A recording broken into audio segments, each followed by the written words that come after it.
All right. So number one, what are you most excited for on the new baseball field?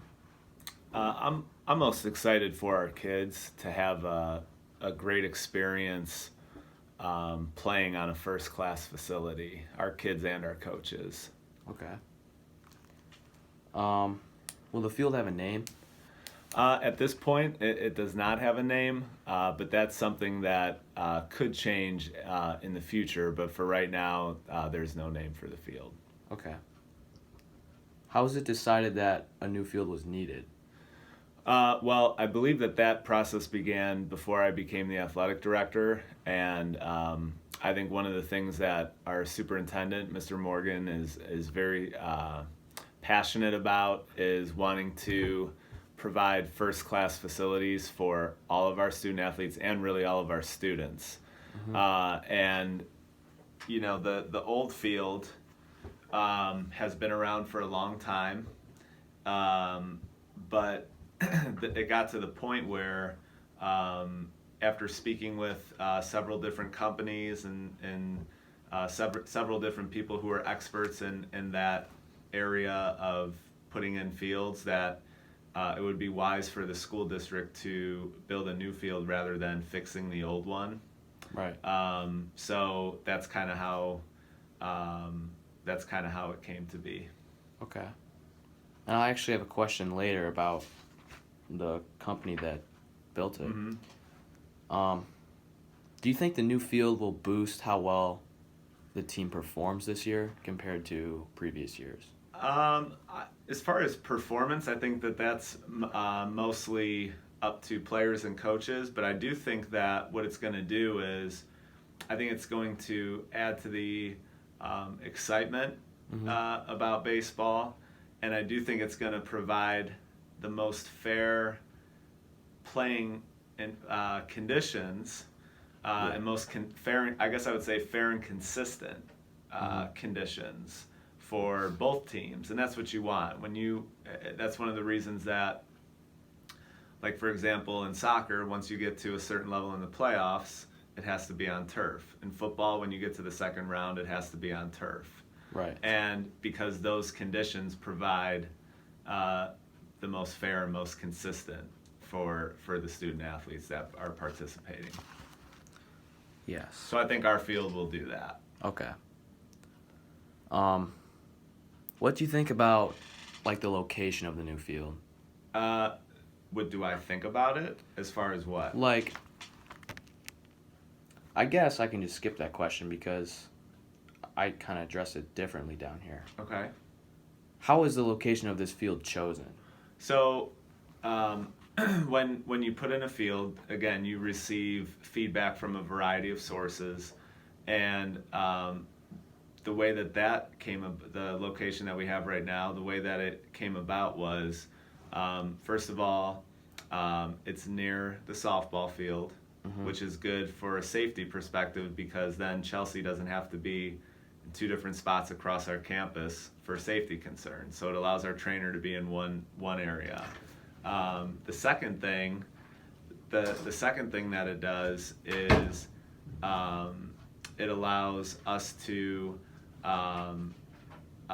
it allowed our district to save the most money as far as where we could place it because we didn't have to go into the parking lot. A lot of the other locations that we looked at involved us having to move the parking lot in some way, shape, or form, Right. Or take away other land from other teams. So this one not only had it was a situation where we didn't have to do anything to the parking lot. And then finally, it's near our concession stand and restrooms for the track facility. So now we can open those up.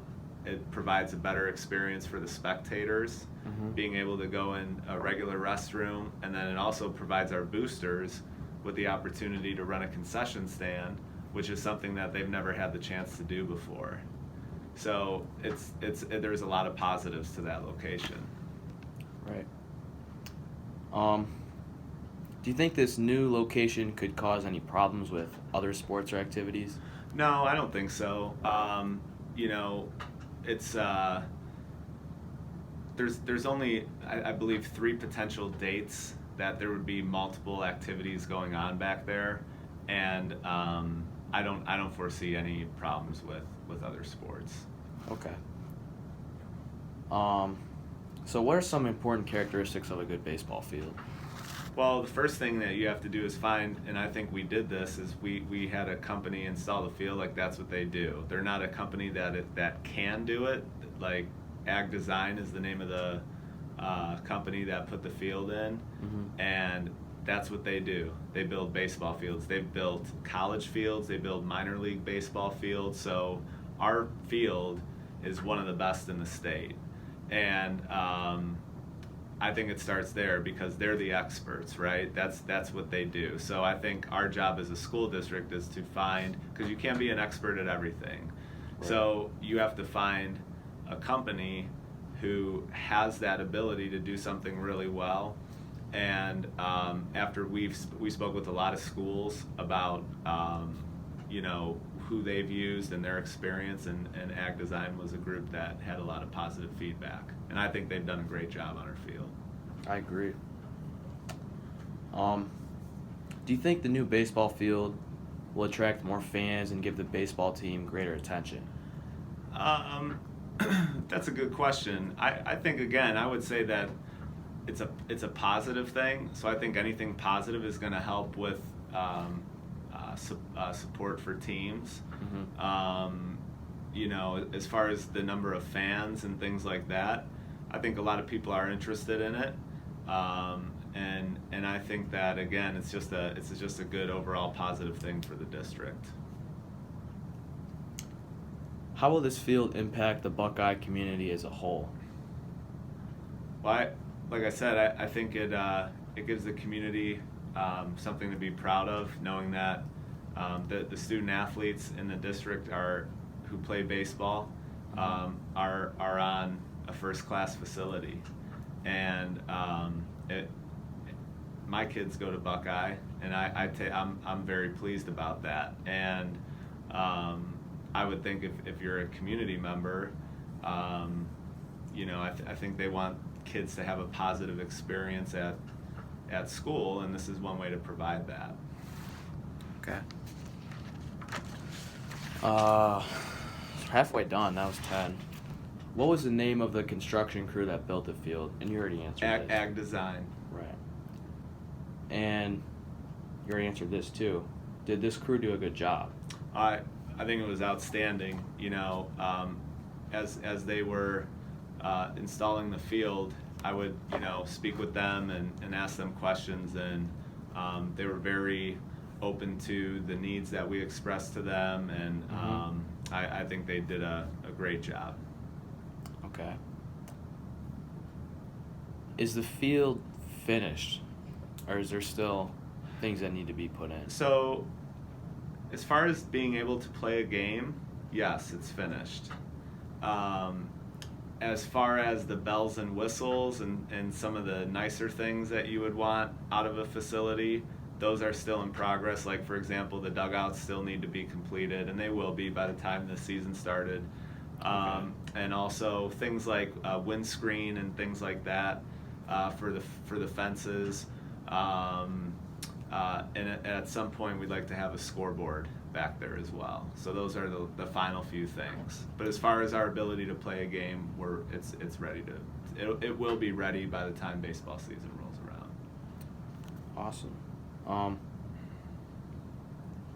This question says, if not, what else needs to be added? But you just answered that. Will the field be completed before the 2019 season? You answered Yes. that. We anticipate playing on the field this spring. Okay. And then I have a couple questions about Coach Wolf. How did he know that he was the right guy for the job? We had about I want to say approximately 15 or 20 people apply for the job. I can't remember the exact number. We interviewed quite a few people.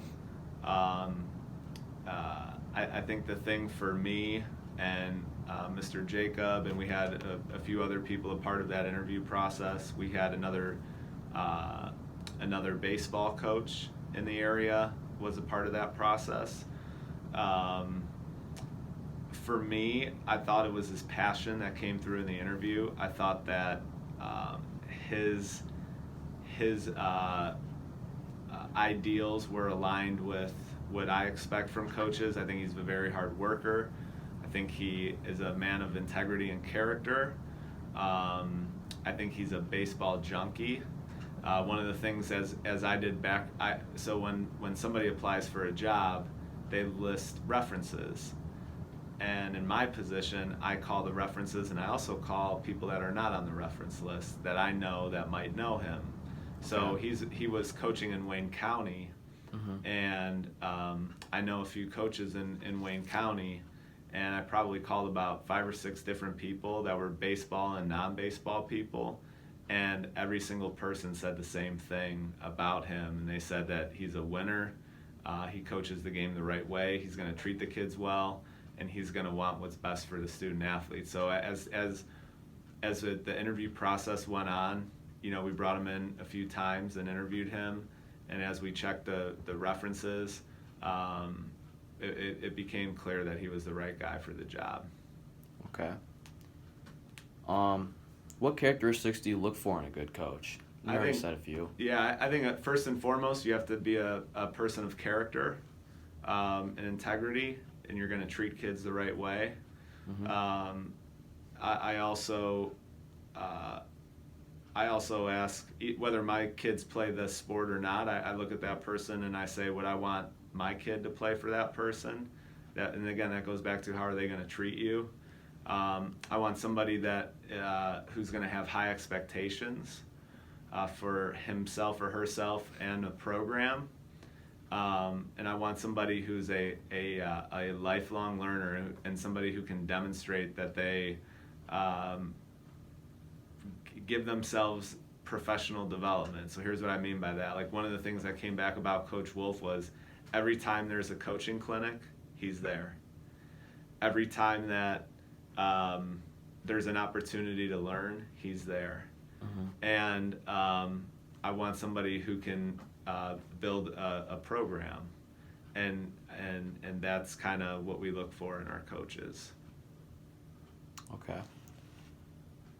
All right, these last 3 are just kind of like follow-up questions. Sure. Is there somebody else I could talk to for further info on this field? You could talk to Mr. Morgan. I think he would love to speak with you.